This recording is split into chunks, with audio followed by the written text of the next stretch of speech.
a reuniones. Por ejemplo, hoy día nosotros estamos reunidos en la clase y lo que constatamos es que hay muy pocos que están presentes, pero están, como diríamos, como decía Vallejo, son pocos pero son, porque están interviniendo. Eso es lo que ocurre cuando Vallejo, en el segundo poema de Poemas en Prosa, denomina a ese texto el momento más grave de la vida. ¿Ve? Otro poema sin duda vinculado al anterior, y es una situación que se podía dar, que es válida para cualquier circunstancia. Es decir, nosotros también podíamos reunirnos para conversar de eso, ¿no? Entonces este texto también lo vamos a leer y luego comentar, así que estén atentos a este poema que se llama El momento más grave de la vida, no de mi vida, sino el momento más grave de la vida. Tiene una nota a pie de página que dice lo siguiente: tuvo un título previo, comillas, acerca de la corrección de los actos. ¿Ve? Esta es una observación filológica. El crítico señala que este poema tuvo un título previo, que dice acerca de la corrección de los actos, que creo que es menos significativo que cuando eligió el momento más grave de la vida. Esto lo torna más importante, más trascendente. Y luego dice, no voy a leer todo, pero sí algunas partes, dice, como algo complementario a la nota anterior, dice, el nexo con la Biblia, y cita acá a Lucas, etc., se refuerza si pensamos en que intervienen 7 hombres que enfocan 7 experiencias con aire de plagas, es decir, como ahora, ¿no? La guerra, la importante batalla del Marne durante la Primera Guerra Mundial, el desastre natural, quizá al cataclismo, se refiere al cataclismo de septiembre de 1923, en el ámbito de Japón, el lado nocturno imponiéndose al diurno, la soledad, la prisión, la revelación de un conocimiento inesperado y el temor de un futuro peor que todo lo padecido, o la muerte, como anota Higgins y acepta enfático Martínez García, ¿no? Bueno, entonces, en este poema, como ha constatado el crítico, como constatamos nosotros también los lectores, Vallejo crea una situación donde él está también sin duda. Está en una reunión y en esa reunión todos hablan ¿de qué? Del momento más grave de la vida. Entonces les pido seguir la lectura, que con atención. Ya hemos visto que en este texto intervienen 7 personas, ¿no? Y también es un texto en prosa, los párrafos son muy breves, ¿no? Porque básicamente lo que hace el yo poético es como si diera cuenta de lo que dice cada uno de ellos. Él está como una especie de moderador. Y vamos a ver si es que él mismo también dice algo sobre sí, pero quizá lo diga en esta tercera persona. Escuchamos el poema, dice lo siguiente: el momento más grave de la vida, ese es el título. Luego dice, un hombre dijo, el momento más grave de mi vida estuvo en la batalla del Marne, cuando fui herido en el pecho. Otro hombre dijo, el momento más grave de mi vida ocurrió en un maremoto de Yokohama, del cual salvé milagrosamente refugiado bajo el alero de una tienda de lacas. Y otro hombre dijo, el momento más grave de mi vida acontece cuando duermo de día. Y otro dijo, el momento más grave de mi vida ha estado en mi mayor soledad. Y otro dijo, el momento más grave de mi vida fue mi prisión en una cárcel del Perú. Y otro dijo, el momento más grave de mi vida es el haber sorprendido de perfil a mi padre. Y el último hombre dijo, el momento más grave de mi vida no ha llegado todavía. Bien, entonces, a ver qué les parece este texto breve, ¿no? Pero muy significativo también y sin duda se refiere también a las relaciones que hay entre la vida y la muerte, en fin. ¿Cuáles son algunas de las observaciones que ustedes podrían hacer? Vamos a decir, el enunciador se limita a ir anunciando a los que van a intervenir, ¿no? Un hombre dijo, otro hombre dijo, y otro hombre dijo, y otro dijo, etc. Esa es la estructura formal. Hay un enunciado y luego se transcribe lo que cada uno de estos 7 hombres dijo, ¿no? Y así continúa hasta el final. Y la nota a pie de página que hemos leído nos permite también constatar que muchas de las situaciones a las que se refiere el poeta son hechos que ocurrieron en la realidad. Entonces, en este caso también creo que es importante tomar en cuenta lo extratextual, ¿no? No solamente la forma en que está escrito el texto, en una especie de texto dialógico, en una suerte de entrevista, ¿no? Sino que además es importante ver si otros autores u otros textos retoman este tópico y luego ver también qué conexiones puede tener este texto con el acontecer histórico, con el momento que vivía Vallejo. Bien, algunos comentarios sobre este texto.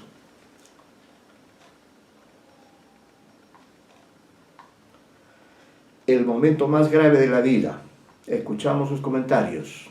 Es un poema importante de Vallejo, ¿no? ¿Qué observaciones podrían darse acerca de este texto de poemas en prosa? Antonio, buenas tardes. Norita Acevedo, sí, estamos haciendo el comentario de este texto, y así que si tienes a bien, pues puedes hacer un comentario acerca de este texto que hemos leído, siguiendo la edición crítica de González Vigil. Y bueno, hemos mencionado aquí algunos datos que podrían ayudar quizá a hacer un análisis o un comentario. Con todo gusto escuchamos.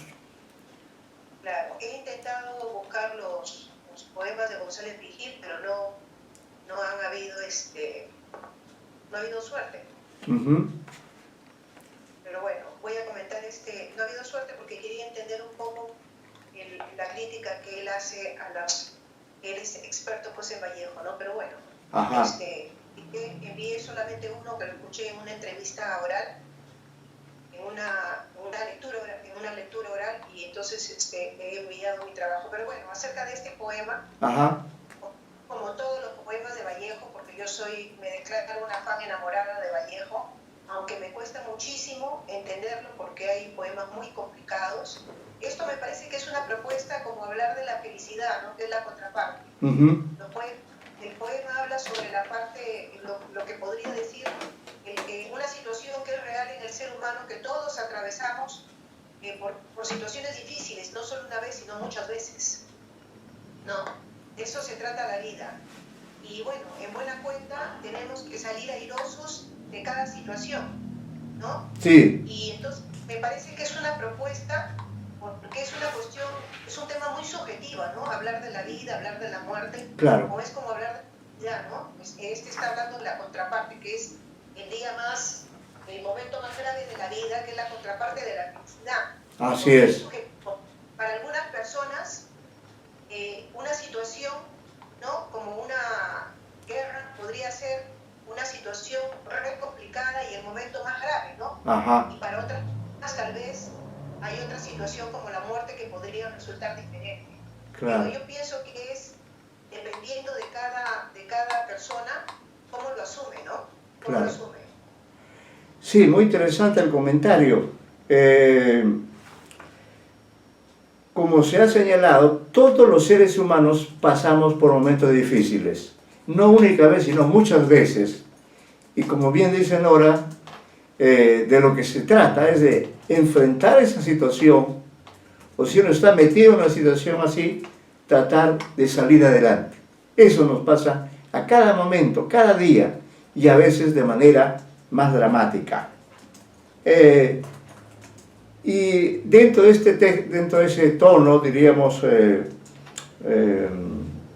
muy solemne o muy propio de la condición humana, claro, hay sucesos que han ocurrido históricamente, cuando dice, por ejemplo, el primer hombre dijo: el momento más grave de mi vida estuvo en la batalla del Marne, cuando fui herida en el pecho.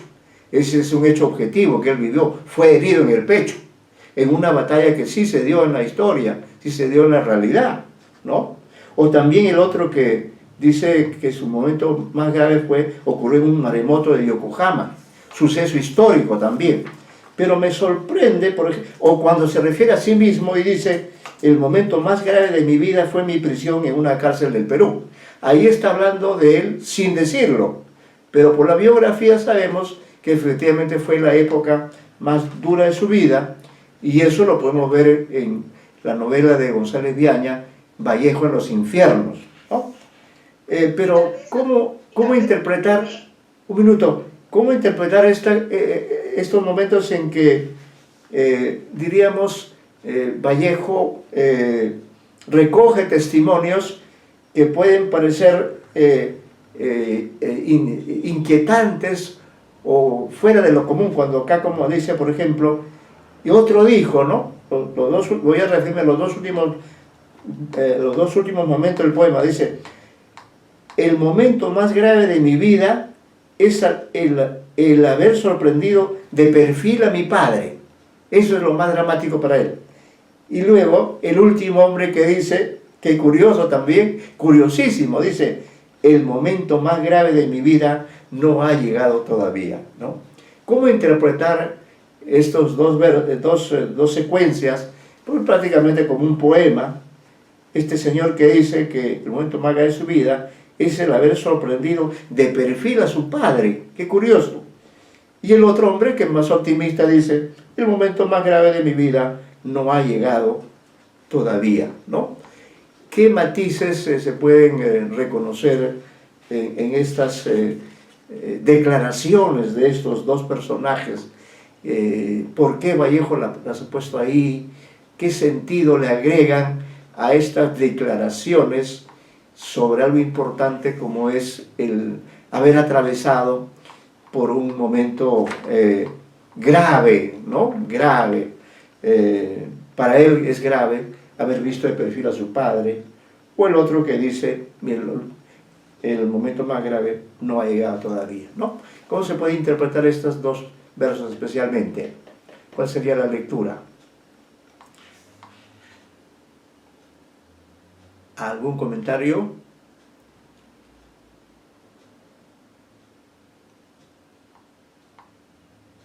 Bueno, si no hay más comentarios, entonces, en todo caso, sí sería interesante también, así como hemos dicho con el poema La violencia de las horas, este también tiene que ver con la temática, pues, de la muerte que Vallejo recoge en otros sus textos, ¿no?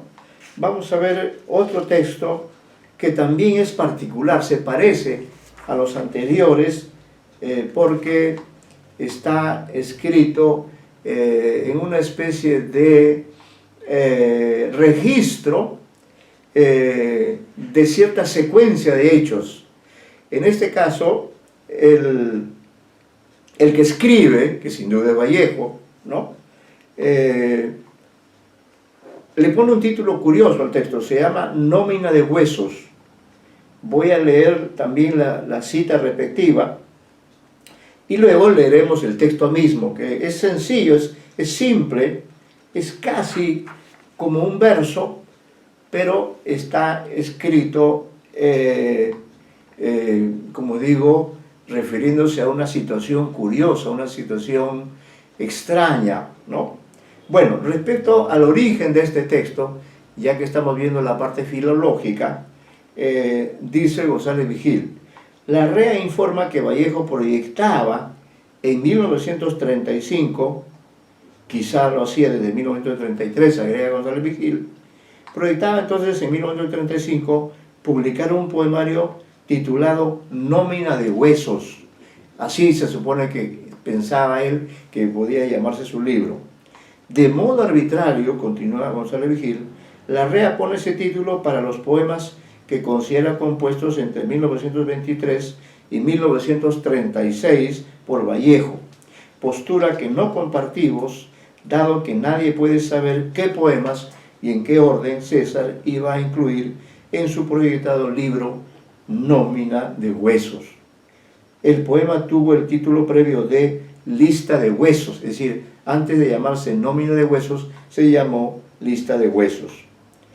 Esta, comillas, letanía de los imposibles, y cita Ricardo González a Coiné, dice, esta letanía de los imposibles, es sobre dicho Coiné, o de las limitaciones humanas, según Higgins, presenta siete, nótese la relación con los 7 momentos graves del poema precedente, son muy poemas próximos en sus procedimientos, en sus mecanismos de construcción. Dice entonces, presenta 7 peticiones a un hombre incapacitado de absolverlas. Es decir, Vallejo aquí hablaría de la discapacidad, ¿no? Un hombre que simboliza la condición humana general, que de un modo aparentemente absurdo, como Kafka, toma patente la problemática honda de todo ser humano, en especial el hombre hueco de la crisis del mundo contemporáneo. Vallejo traza una antropología de la carencia, qué interesante esto, ante los embates de los principios lógicos, la valoración moral aferrada a normas rígidas, la sensatez consagrada socialmente, las ideas establecidas, el yo estático y congelado, la inoperancia del lenguaje y, en fin, la dualidad no armonizada de la condición humana. Entonces, este texto se remite, pues, a la condición humana, ¿no? Y realmente llama a la reflexión, llama a la inquietud, porque Vallejo está hablando aquí de los seres humanos, y todos, al margen de las diferencias que puede haber, que son importantísimas, también somos semejantes, también pasamos por las mismas situaciones. Eso es la condición humana, y entonces les pediría que escuchen este breve texto y luego puedan hacer algunos comentarios. Miren la técnica, acá es interesantísima la técnica que usa Vallejo, que es parecida a lo de el momento más grave de la vida, ¿no? Tiene esa tónica. Bueno, leo el texto que es breve. Dice, se pedía a grandes voces que muestre las 2 manos a la vez, y esto no fue posible. Que mientras llora, le tomen la medida de sus pasos, y esto no fue posible. Que piense un pensamiento idéntico en el tiempo en que un cero permanece inútil, y esto no fue posible. Que haga una locura, y esto no fue posible. Que entre él y otro hombre semejante a él se interponga a una muchedumbre de hombres como él, y esto no fue posible. Que le comparen consigo mismo, y esto no fue posible. Que le llamen en fin por su nombre, y esto no fue posible. Eso es lo que dice Vallejo, pues, en este texto, Nómina de Huesos, que, como hemos indicado, es inquieto, enigmático realmente. No sé qué lectura se podría hacer a este texto en que hay alguien que pide algo, alguien que pide algo a otra persona, y le pide ciertas tareas, ciertas actividades que debe realizar, y nada de eso es posible en ningún caso, en ninguna situación, ¿no? ¿Cómo plantear este texto? ¿Qué les está diciendo a ustedes que son lectores de estas frases tan enigmáticas de Vallejo. Como se ha dicho, Nómina de Huesos es un título que al parecer Vallejo pensaba para algunos de sus poemas, pero bueno, quedó luego en esta edición como el título de este poema, que podríamos interpretar tanto desde el punto de vista de la forma, como desde el punto de vista de la intertextualidad, o desde el punto de vista de la biografía, o del absurdo, qué sé yo. ¿Qué dicen ustedes en cuanto a Nómina de Huesos? Señor Retamoso, ¿alguna observación? Buenas. Sí. Estoy tratando de encontrar alguna digamos, idea peregrina sobre por qué este poema se realizó. Y veo con bastante, digamos, con ciertas comparaciones con otros poemas que he leído, como Piedra Negra sobre Piedra Blanca, y a otros poemas, digamos, una especie de negación, una negación continua, constante, que se reitera en el poema, lo cual demuestra que el maestro Vallejo ve en la conducta humana un privilegio de la negación sobre la afirmación, la maldad sobre el bien, sobre la condición de que el hombre, por más que quiera perfeccionarse, va a seguir siendo, va a tirar siempre, para como dice la cabra, tira para el monte, ¿no?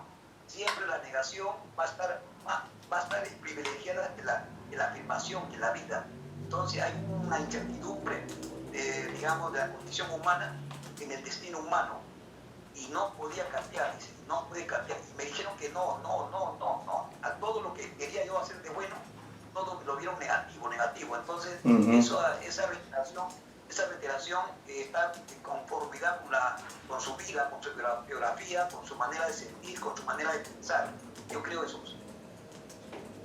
Sí, efectivamente, ¿no? Es un poema que puede también hablar del ser humano o de cierto ser humano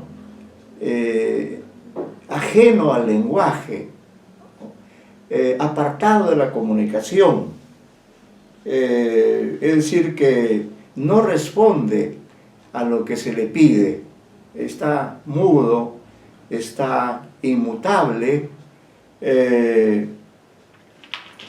le comparen consigo mismo, y esto no fue posible, que le llamen en fin por su nombre, y esto no fue posible. Ya sabe que el nombre es importante para los seres humanos. Todos tenemos un nombre. Quizá este hombre no tenía un nombre, porque era un hombre, vivía en soledad, que era un hombre que vivía al margen de todo lo que ocurría a su alrededor, porque diera la impresión que todas estas negativas que señala usted, señor Retamoso, todas estas negativas, todas estas no fue posible, se refieren quizá a una sola persona a la que se le pide una y otra vez que se identifique, que hable o que diga o que se exprese o que dé prueba de su existencia. Pero nada de eso es posible. Así que los seres humanos también estamos también incapacitados a veces para romper el hielo, y la vida transcurre como eso, como un hielo, como una muralla que nos divide y nos impide comunicarnos, ¿no? Que no hace posible, es decir, que la vida es tan complicada que no es posible ni la cordura ni la locura. Ambas son cosas inalcanzables para los seres humanos, ¿no? Bueno, voy a leer este texto que me parece hermoso. Es muy, muy hermoso este texto. A mí me gusta mucho este texto. Lo he leído en muchas oportunidades. Alguna vez he hecho un comentario. Pero creo que vamos a leer el texto y va a quedar, creo, como una interrogante para la próxima reunión, en la que haremos un comentario inicial de este texto y luego desarrollaremos el otro texto. No se olviden también que para el día jueves ustedes deben entregar sus reseñas finales sobre Mi monstruo sagrado, y a partir de esa fecha yo me abocaré a corregir los trabajos de manera que la próxima semana ya podamos tener a partir del martes y jueves las notas finales de ustedes, ¿no? Lamento que en las últimas sesiones haya faltado, que no haya sido posible, como dice Vallejo, poder trabajar con un poco más de audiencia, que siempre es importante, pero agradezco a los que hoy día han estado y han intervenido. Por eso creo que en ese sentido, valga la redundancia, la vida debe tener un buen sentido. Si la vida no tiene sentido, estamos de más, ¿no? Quizá por eso Vallejo tituló a este texto El buen sentido. Voy a leer el texto dejando de lado por hoy día, por este momento, la cita a pie de página, ¿no? Bien, dice, comienza con una afirmación del poético, del yo poético, propiamente del Vallejo poeta. Y dice, ay, ese ay es de Avera, no es de dolor. Dice, hay, madre, un sitio en el mundo que se llama París, un sitio muy grande y lejano y otra vez grande. Mi madre me ajusta el cuello del abrigo, no porque empieza a nevar, sino para que empiece a nevar. La mujer de mi padre está enamorada de mí, viniendo y avanzando de espaldas a mi nacimiento y de pecho a mi muerte, que soy 2 veces suyo, por el adiós y por el regreso. La cierro al retornar. Por eso me dieran tanto sus ojos, justa de mí, infraganti de mí, aconteciéndose por obras terminadas, por pactos consumados. Mi madre está confesa de mí, nombrada de mí. ¿Cómo no da otro tanto a mis otros hermanos? A Víctor, por ejemplo, el mayor, que es tan viejo ya, que las gentes dicen, parece hermano menor de su madre.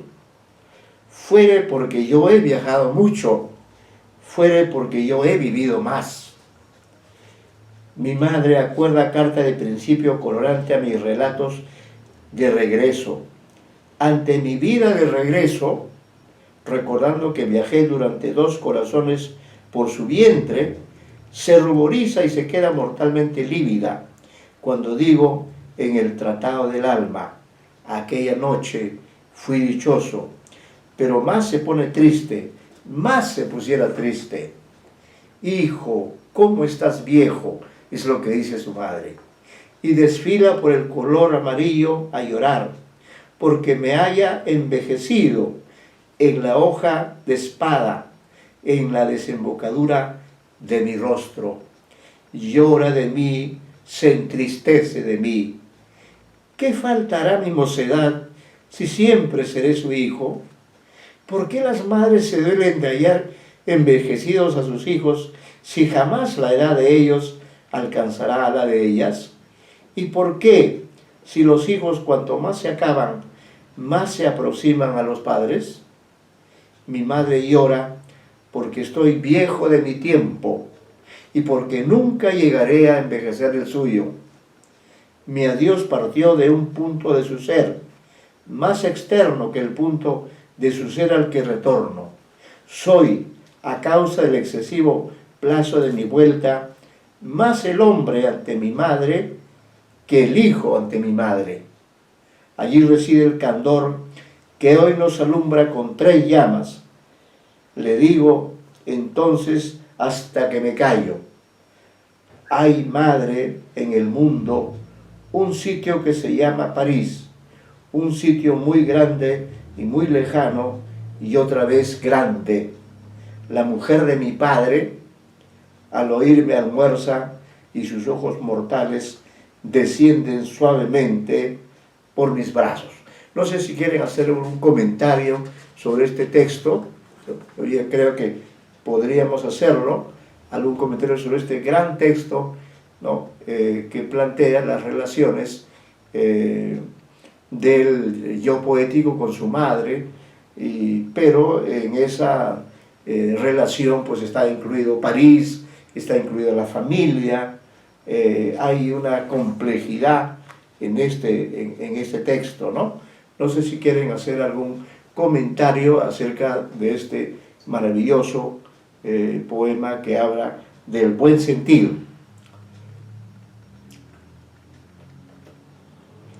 En todo caso leo aquí, dice, en su edición de 1968, Georgette de Vallejo coloca este poema a la cabeza de lo que ella arbitrariamente, actitud que nos respaldamos, rotuló y organizó como poemas en prosa. Es decir, que Georgette puso como primer poema de poemas en prosa este texto llamado El buen sentido. Lo hace conceptuando que no es solo uno de los primeros poemas en prosa, sino que César lo escribió en el mismo barco que lo llevaba del Perú a Europa en junio de 1923. Bueno, dice González Vigil, nos parece más verosímil fecharlo en París, es decir, no lo escribió cuando viajaba a París, sino estando ya en París, en sus primeros años de residencia allí.